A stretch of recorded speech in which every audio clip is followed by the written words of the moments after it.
కాదు మర్చిపోతే, ముదిరాజు. ఆయన పేరు పటాన్చెర్ల, ఆయన ఇంకో ముదిరాజు, నీలం మధు ముదిరాజు. ఇంకా వేరే ముదిరాజులు లేరురా, మస్తు మంది ఉన్నారు కాంగ్రెస్లో. ఎవడో పిచ్చిలాంటి కొడుకు పోతే నువ్వు అని సంగ నాకుతావురా కాదురా. ఇదే బీసీ రిజర్వేషన్ అంటే ముస్లింలను అడ్డుపెట్టి ఇస్తలేవు. చట్టసభల్లో బీసీ రిజర్వేషన్ కావాలంటే ఇస్తలేడు ఇదే మోడీ గారు.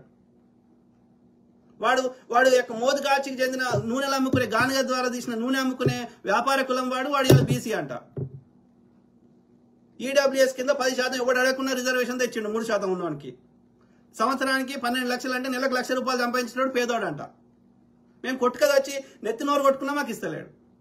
ఆడ బీపీ మండల్ కమిషన్ కింద వీపీ సింగ్ అప్పుడు ఉన్నప్పుడు మండల్ కమిషన్ కింద అప్పుడు కొట్లాడుతుంటే వాడు రథయాత్ర స్టార్ట్ చేసిండు ఈ బాపనోడు. అద్వానీ మోడీ గాడు.